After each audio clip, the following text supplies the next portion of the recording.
Big Jazzy Mods EP3 Type R steering wheel from a Premier Edition, from my own Premier Edition. Gonna put that in the Jazz. First thing we need to do before we do anything, because it involves airbags, is remove the battery. Well, not remove it, but disconnect the battery. So that's the first step.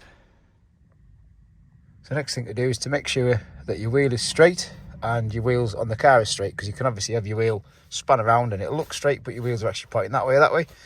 So make sure you've lined all that up before you do anything else. And then the next thing we need to do is we need to unbolt the airbag from this steering wheel. Obviously we've got no power now, as I will show you. So we've disconnected the battery. No power, so that's good. So it shouldn't blow up in our faces. And then we should have in there little Torx bits. See them there? I'm not sure if you have a cover on here normally. Mine doesn't. You may have a little plastic cover to remove. So next thing to do is to remove those Torx bits. And have one either side. Yep, there's the other one there. And then that will allow the airbag to be free, which means we can then pull this off, disconnect all these controls, because they didn't work anyway with that radio, so I don't care about them. Disconnect the horn, and then we'll get to the bolt, big nut that will take the steering wheel off, and then we can fit this one, hopefully. The Torx piece that you want is a T30. This is a Halfords one, others are available.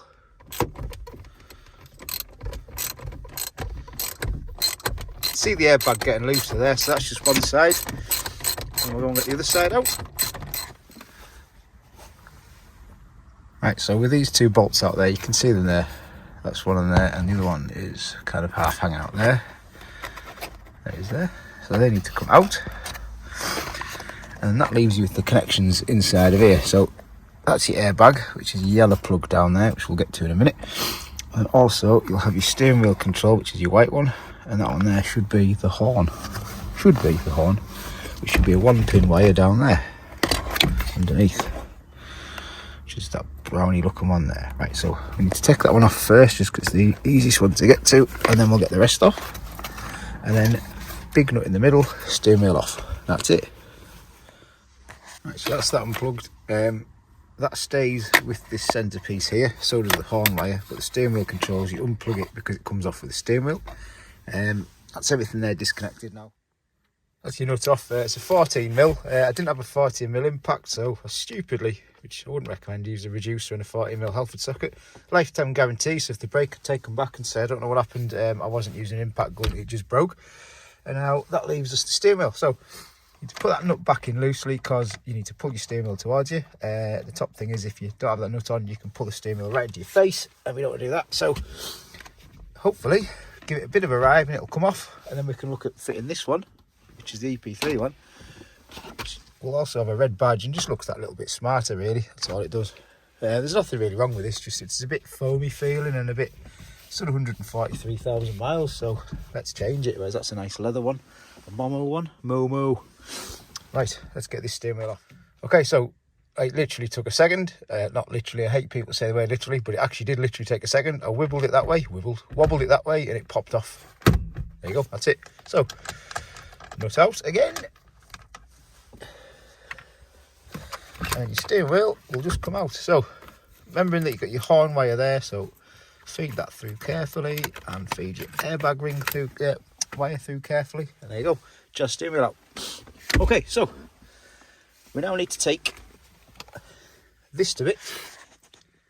Right, so the little resistor pack, it does fit in there, but it's a bit loose because the pins are a little bit on the narrow side. So what I'm going to do is I'm going to wrap this whole thing with electrical tape and a zip tie, just to hold it together like that, so it doesn't go anywhere. That should hopefully keep the light off. If it doesn't, I'll have to come back to this at a later date and sort it. Now, as far as I know, in a Jazz you'll have one in your airbag, one in your dashboard there, and you should have some in your seatbelt pre-tensioners, but because this has had different seats fitted, they may not actually work anyway. I don't actually know if they're even connected. There's no warning lights in the, oh, obviously the power's off, but there's no dashboard warning lights to say the airbags are unplugged, they're not working. So I don't know about these seats, I'm not sure, but if this doesn't work, it doesn't work, and I'll just have to come back to it at a later date. But hopefully, if I can very carefully electrical tape and zip tie that together, it will stop it sliding out, and that should do the job anyway. So we'll find out. That's the first thing that I'm going to do, and then look at fitting this steering wheel on. Right, so we've put the EP3 wheel on, just pushed it on for now. First thing you need to do is you need to feed your wires through the gap there, which is the same gap as on the Jazz, luckily. So they will just feed through. This yellow one is the one that we need to put the airbag resistor light in, and that kind of sits down there on the EP3. It plugs into the steering wheel down there, so we'll feed that in and plug in that box at a later date. And that one there is for the horn, which just connects up to that little pin there on the EP3 airbag. So now what we can do is we can put our nut on. That steering wheel is straight. Yep, straight. So we can put our nut back on, which is this 14mm, which will just go back in there, and we'll tighten up with the gun. That'll keep that on. And that there's pretty much done. All you got left to do now is fit one of these. There are other ones of these available which may fit better than this. You can get one that's just 2 wiring pins with like a little bit of wiring and resistor, which is probably better than this. These were the cheapest because I like to buy things that are cheap.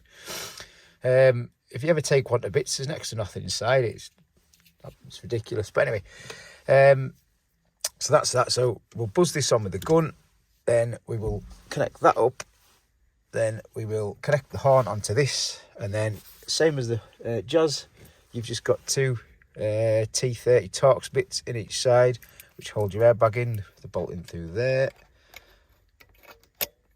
and go into the side of the steering wheel in those bits, and then that is your EP3 wheel fitted to your Jazz. And then we are fully Type Hard. Engine, oh, we need the brakes at some point. We'll maybe look at doing the brakes another day, but there you go. Let's buzz this on and then we can carry on. So gun on. That sounds good to me. We're on. Right, okay, cool. Let's connect up all this jargon. So there's my resistor pack taped up, connected to my airbag plug. With a bit of luck, the cover will fit back over it. That's the only thing I've got a bit worried about. Hoping it does. Ooh, yeah, will it?